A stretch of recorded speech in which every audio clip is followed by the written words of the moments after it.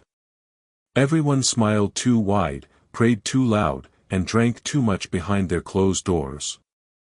My parents weren't bad people. They were just broken in ways I wouldn't understand until much later. My mom, Leanne, was soft-spoken, one of those women who apologized even when she sneezed. My dad, Rodney, believed every problem could be solved by tightening something: pipes, belts, rules, emotions. It didn't matter. If it broke, he tightened. If it wasn't broken, he tightened anyway. I was 16 then. Awkward, quiet.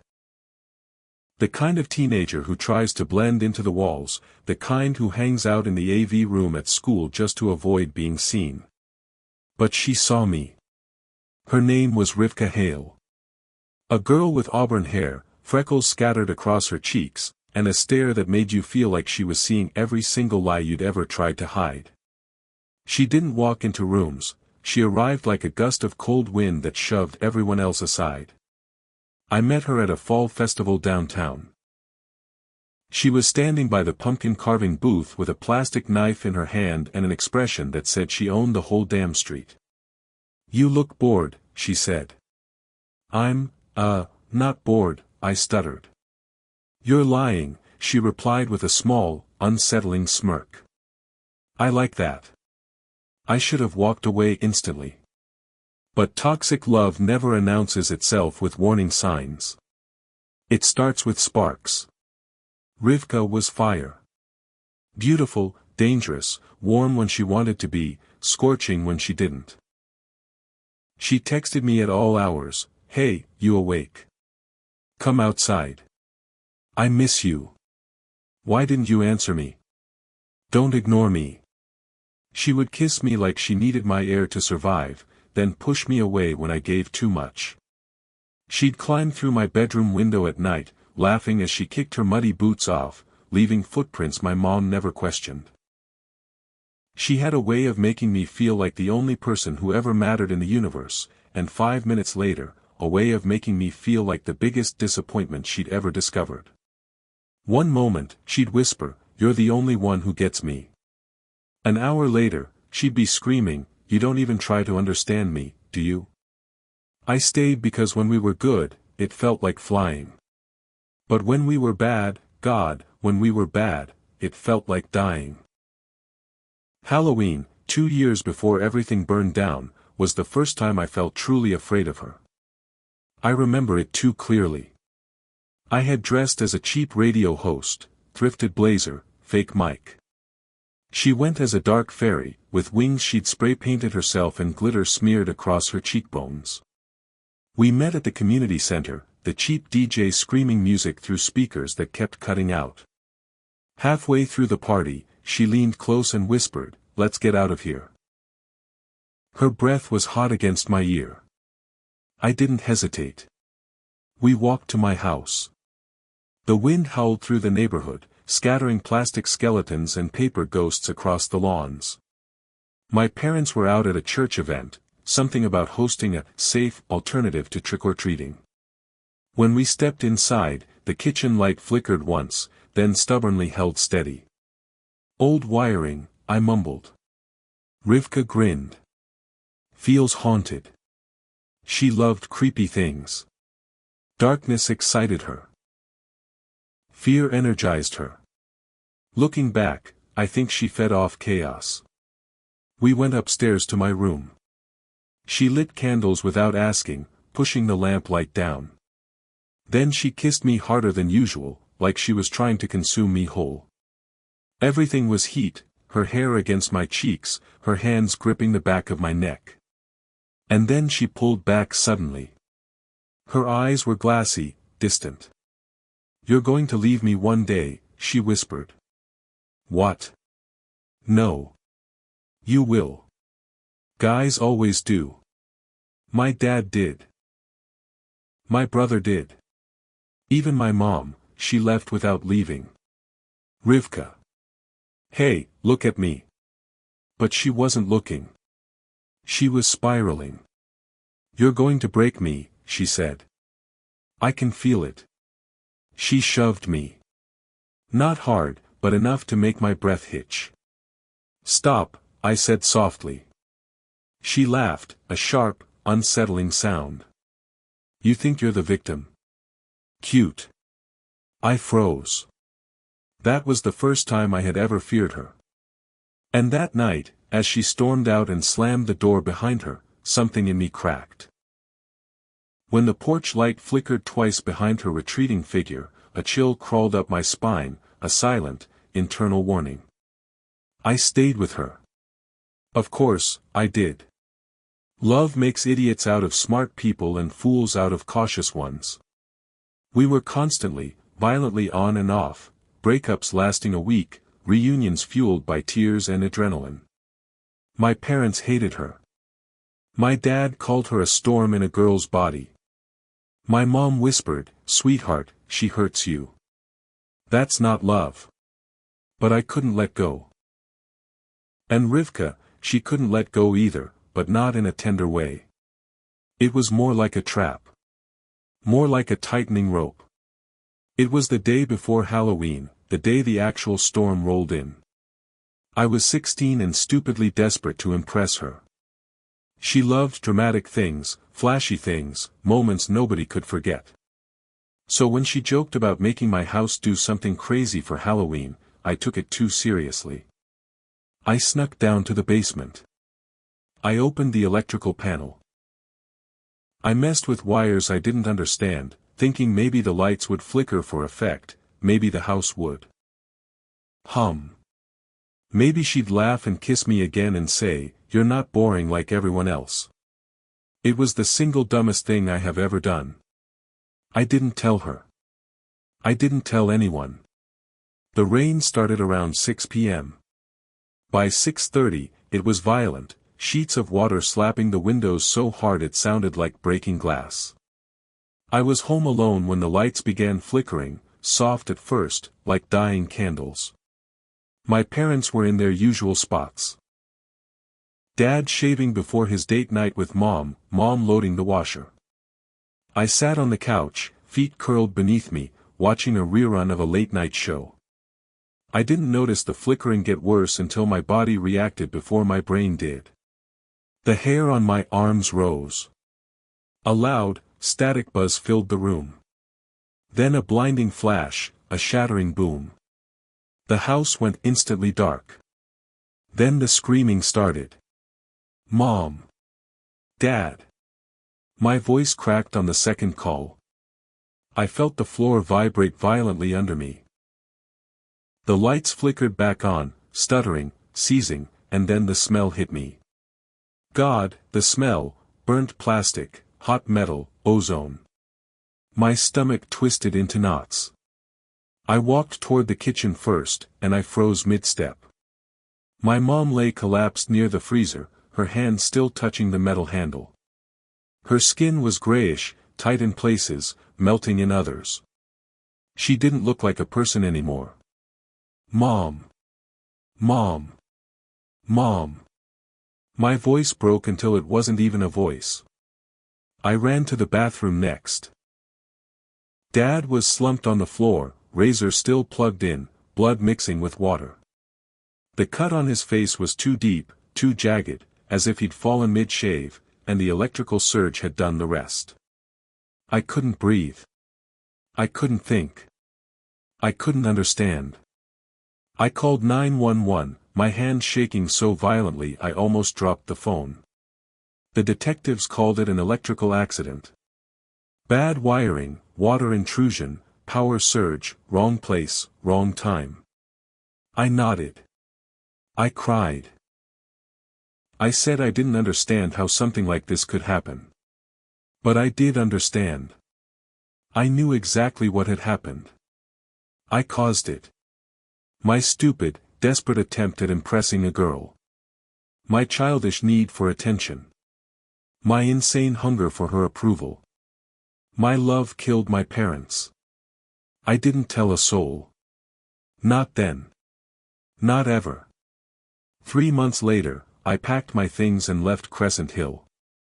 I thought I'd healed. I built a new life, new job, new apartment, new friends, new routines. No Rivka, no storms, no broken circuits.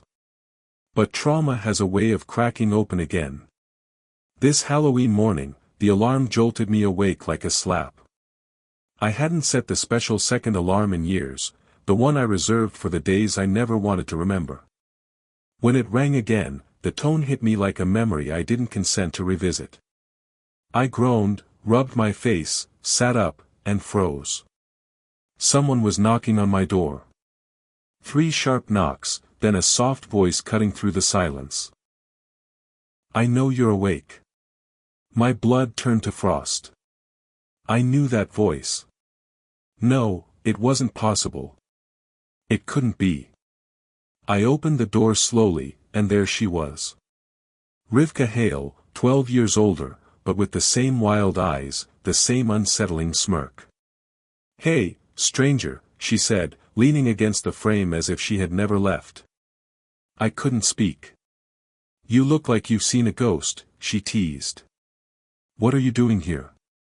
Oh, come on, she said, brushing past me into the apartment. Is that any way to greet the love of your life? Rivka. We haven't talked in years. Yes, she said with a tilt of her head. But you still think about me every Halloween. How do you know that? She smirked. You forget. I know you better than you know yourself. I stepped back. Why are you here, Rivka? She turned, her eyes dark and glimmering, almost electric. I came to finish what we started. I swallowed, forcing air past the obstruction in my throat. We didn't start anything.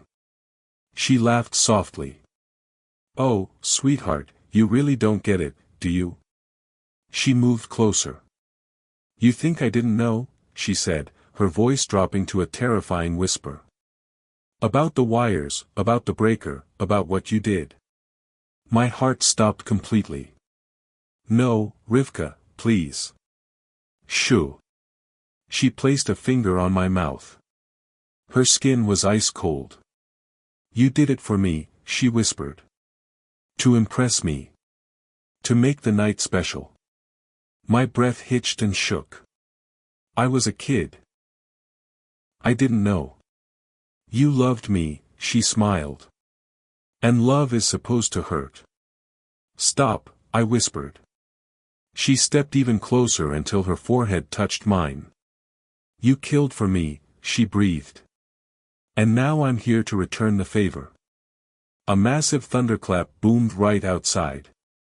The lights in my apartment flickered once, twice, then held steady. Rivka's smile widened. You feel that? She whispered. That's the storm. Just like back then, I brought it with me. You're insane. I'm devoted. You need help. No, she hissed. You need me. She stepped back just enough to pull something from her jacket. A switch. Small, homemade, with raw wires dangling from it. My vision blurred with immediate, suffocating fear. Rivka, don't. What the hell is that? A little surprise, she winked. For old time's sake. I'm calling the police. You won't. She lifted the switch. Because I rigged the breaker in your building last night. One flick and... She mimicked an explosion sound. Boom. I froze, heart completely failing in my chest. What do you want? I whispered. Her face softened, terribly. Finally, a real question. She leaned in close again, pressing her cheek to mine. Her voice was a trembling whisper of triumph. I want you to choose me completely. Forever. Like you should have done 12 years ago. This isn't love, I choked out. It is, she said, calm and terrifying. It's just the kind that doesn't let go. Lightning flashed through the window.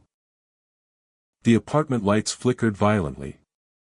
Rivka, stop, please. She raised the switch high. You killed for me. Her voice shook with perverse devotion. Now die with me. I lunged. I don't remember grabbing her wrist. Don't remember the guttural struggle. Don't remember the scream, hers or mine. As the switch slammed against the ground, I only remember the explosion of light, a brutal, blinding flash, electricity ripping through the apartment as circuits blew. When I opened my eyes, everything was smoke, sparks, and ringing silence. Rivka lay motionless on the floor, her hands still faintly twitching, her eyes wide open but empty. I crawled toward her, coughing violently. Rivka. Rivka. She didn't move. I sat on the floor beside her, shaking uncontrollably, ash falling around us like silent snow. I cried until my throat burned raw. I cried until sirens wailed outside. Until firefighters kicked down the splintered door. Until a medic grabbed my arm and asked, "Sir, are you hurt?" I didn't answer. Because I wasn't hurt. I was destroyed.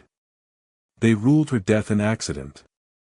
Another electrical malfunction. Wrong place, wrong time. I didn't correct them. I didn't explain. Just like I never explained about my parents. Some truths are too poisonous to speak. Every Halloween, the alarms still wake me. Not because of ghosts, but because of love. The kind that leaves scars you can never escape. The kind that feels like electricity under the skin. The kind that kills. I always thought the city lights of Chicago made me feel safe. I didn't know that sometimes the brightest places hide the darkest people.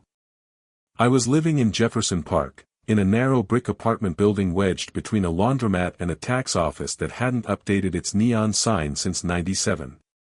My boyfriend, now husband, Ryland, was out watching the Bears game with his friends. It was a quiet Monday night. Weirdly still, the kind that forces you to notice the sound of your own breathing. I had just microwaved leftover pasta, poured a glass of cheap rose, and put on a crime documentary I'd seen 11 times. The kind that makes you feel like nothing bad happens to you because all the bad things happen to other people on the screen. I was halfway through the wine when a sound of screeching tires ripped through the calm. Not a normal car brake, not a skid. A desperate, high-pitched metal-on-asphalt scream. I froze. My first thought was that someone had been hit. Then I heard footsteps, fast, erratic, slapping against the sidewalk. And before I could make any sense of it, bang, bang, bang, bang, bang. Someone hammered on my door like they were trying to break it down. I jumped up so fast my wine spilled across the couch. Who is it? I shouted, staying a safe distance from the door. A shaky voice choked out a name. It's Nora. Please, please open. He's coming. My stomach twisted. Nora Harper. My oldest friend, my 2 a.m. talk buddy, my we survived college together person. I threw the door open and she collapsed into me. Her face, God. Her left eye was swollen nearly shut, her split lip bleeding down her chin, a purple bruise carved across her cheekbone. Her knees were scraped raw. She shook like she'd been sitting in a freezer.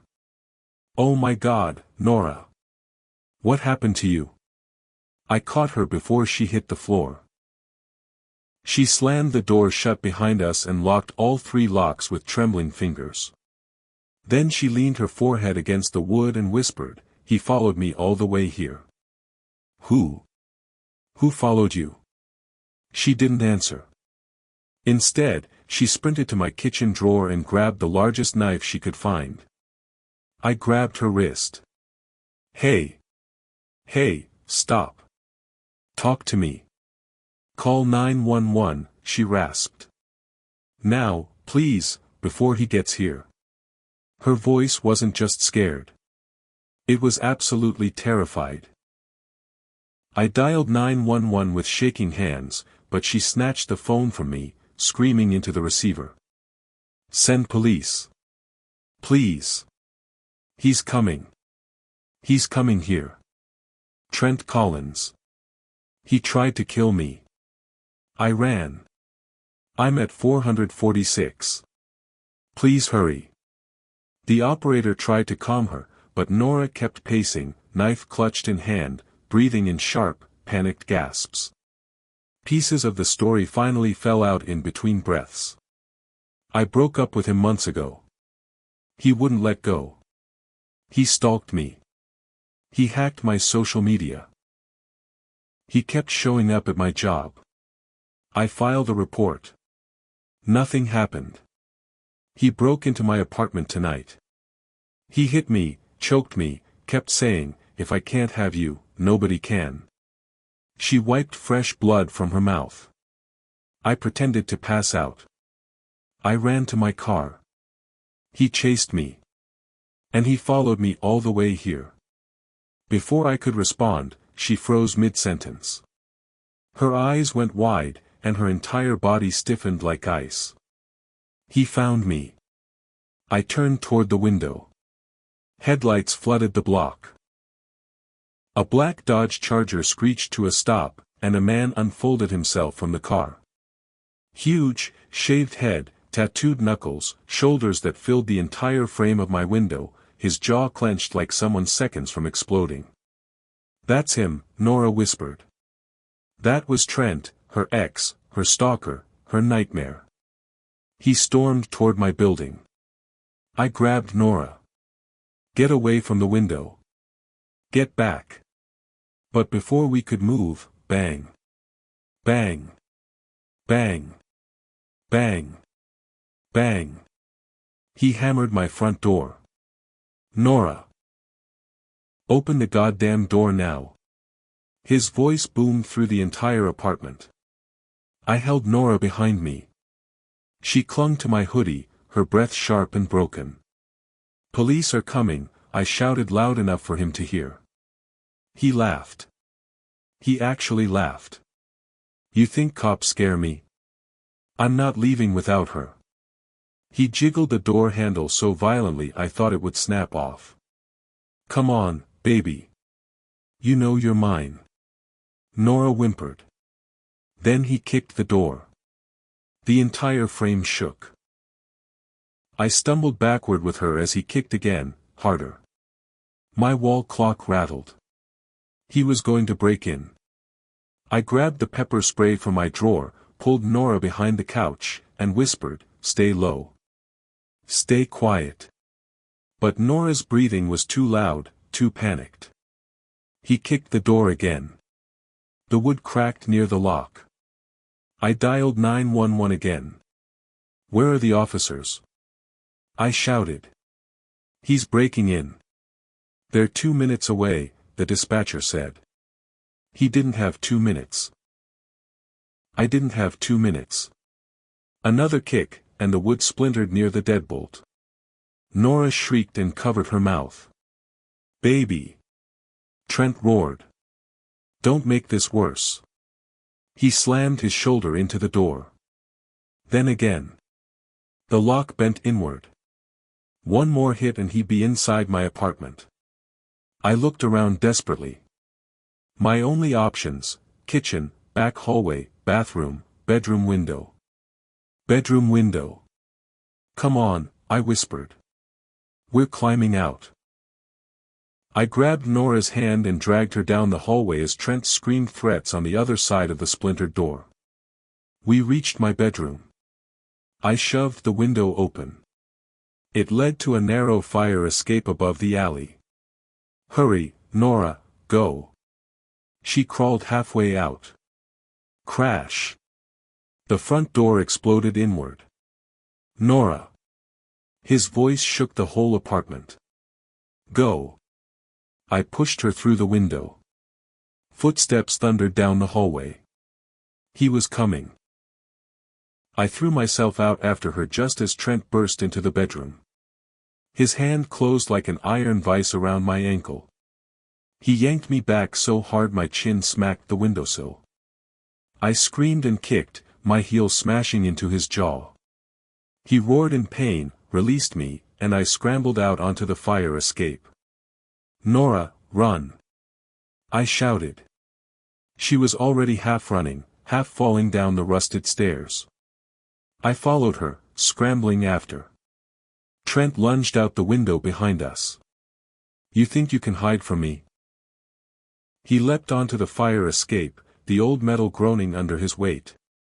We ran down the stairs, our footsteps echoing through the narrow alley. Nora was crying openly now. "He's going to catch us. Oh God, he's going to catch us." "No, he won't. Keep going." We reached the bottom and sprinted toward the street. But Trent was faster. He jumped the last 10 feet of the fire escape and landed like a monster hitting the ground. He grabbed Nora by her hood and yanked her backward. She screamed as she fell. "Stop!" I yelled, running toward them. Trent raised his fist high, and then sirens. Red and blue lights exploded across the alleyway. 3 squad cars screeched into the street, officers spilling out with guns drawn. "Get on the ground now. Hands where we can see them." Trent snarled, backing away slowly. For a second, I thought he was going to run or charge. Instead, he simply pointed at Nora. "See you soon, baby." He smiled a cold, terrifying smile. Then he dropped to his knees. Officers swarmed him, tackled him, cuffed him, and shoved him into the cruiser while he laughed the entire time. Nora collapsed into my arms, sobbing uncontrollably. "It's over," I whispered. "You're safe now." But she shook her head, tears streaming down her bruised face. "No, no, I'm not." I frowned. "What are you talking about?" Her eyes drifted past me, staring into the dark alley like she expected him to step out of it again. She whispered, "I know him. He doesn't stop. Not even in jail." I hugged her tighter. And she was right. Trent didn't stop. Not the next week, not the next month, not even years later. The calls, the threats, the letters arriving under different names, the whispers that he'd get out early. Nora moved states, changed her number, changed her life. But trauma doesn't listen to relocation. And some nights, like tonight, when the wind hits my windows just right and footsteps echo in the alley behind my building, I swear I still hear his voice outside my door. "Baby, open up." I never imagined the person I loved most would be the same person I'd one day fear walking through the door. But that's what happens with toxic love. You don't recognize the transformation until the version you're looking at isn't even close to the one you remember. If someone had shown me a photo of myself now, sitting in a dim car at 1:37 a.m., hands shaking, trying to catch my breath, I would have sworn it was someone else. Someone weaker. Someone blind. Someone who stayed too long. But it's me. It's my life. And this is how it fell apart. Before everything got twisted, before the anger, before the smashed doors and the screaming, there was a beginning that felt so good it should have been illegal. Back then, I worked early mornings at a little coffee shop called Rusted Finch in downtown Hollow Ridge. If you blink, you'll miss the whole town. But it was my home, a place with wide streets, brick buildings, and people who always had something to complain about but never wanted to leave. I was 24, broke, tired, living mostly off tips and caffeine, and dreaming about leaving Hollow Ridge someday. And then Corin walked into Rusted Finch one October morning, smelling like sawdust and cool air, wearing a frayed navy jacket that looked like it had lived a full life before he got it. "Just a black coffee," he said, rubbing his eyes with the back of his wrist. "I've been staining cabinets for 5 hours and I'm dying." I laughed. "It's 8 in the morning. Why would you do that to yourself?" "I'm a glutton for punishment, apparently," he said with a crooked smile. That smile. If I had known how deeply I'd one day fear seeing it twist into pure rage, I wouldn't have smiled back. But I did. Corin kept coming in. Same drink, same tired grin, same spot by the window. I'd catch him watching me tie my apron or fixing my hair behind my ear. He wasn't creepy. He was soft, observant, gentle in a way that made me feel like I mattered. One morning he said, "You know, if the world had more people with your kind of laugh, it might suck a little less." My stomach flipped. That was the first time I felt it. The warmth, the pull, the beginning of something I genuinely thought was love. If only beginnings warned you about endings. The first real red flag came 8 months into the relationship. But like most people, I painted it beige, covered it with excuses, smoothed its edges so the sharp parts didn't scratch me. My friend Mara had just been dumped and was feeling terrible. We went out with her, her husband Brant, and Corin. We weren't planning to drink much. Mara just wanted to get out of the house before, as she put it, I lose my damn mind. By midnight, she'd had a few too many and realized she'd forgotten her wallet. I didn't even hesitate. We covered her drinks. On the way home, Corin's jaw was locked so tight I could practically hear it creak. He didn't speak until we were halfway down Willow Road. "Didn't know we were sponsoring other people's nights out," he muttered. I blinked. "What?" "Corin, she forgot her card." "It's not a big deal." He slammed his palm against the steering wheel. The sound snapped through the car like a gunshot. "Don't tell me what's a big deal. You always pull this crap. You let everyone take advantage of you." Mara shrank into the back seat. Brant stared out the window, carefully avoiding eye contact. I felt my stomach twist into a knot of cold dread. When we got home, Corin shoved open the front door so hard it hit the wall and left a dent. He punched the pantry door next. Then he went silent and disappeared into the bedroom. The next morning, he made breakfast, kissed my forehead, and said, "I'm sorry. I was stressed. It wasn't about you." And like a fool starving for peace, I accepted it. That was how the cycle began. The next signs weren't loud. They were small, subtle, quiet enough to convince myself nothing was wrong. A mug shattered because I talked back. A picture frame broken because I smiled too long at the wrong guy. A lamp knocked over because I rolled my eyes. Every single time, Corin apologized. Every time, he held me afterward like he was terrified of losing me.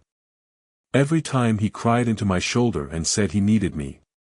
And every time, I stayed. That's how toxic love traps you. Not with constant fear, but with softness between the storms. The softness is the leash, and the storm is what makes you cling to it. By year 3, Corin wasn't the man from Rusted Finch who complimented my laugh. He was someone else entirely. Unpredictable. Explosive. Someone who loved me so much he seemed to resent me for it. And I kept telling myself it would get better. But last night proved something important. It never gets better. Last night was supposed to be simple. Me, Corin, my friend Tessa, her husband Brant, and Corin's brother, Silas. Corin didn't want to spend money, so we agreed we'd just go dancing and keep the night cheap. He said, "I'm not paying $20 for garbage beer." I rolled my eyes. "No one's asking you to." He stared at me for 5 seconds too long. That should have been my final warning. Inside the bar, neon lights flickered across people swaying to music, loud enough to drown out your thoughts. We danced, we laughed, trying to force the night to be easy. Then Tessa dragged me to the bar. "Let's get water before we pass out." While we waited, a guy at the counter glanced over. He was maybe 30, clean cut, not creepy. He raised his glass slightly. You two look great tonight, he said. Drinks on me if you want. He didn't touch us. Didn't lean in weirdly. Just a friendly, casual gesture. But the moment Corin saw us talking to him, his entire face hardened, like someone flipped a switch inside him.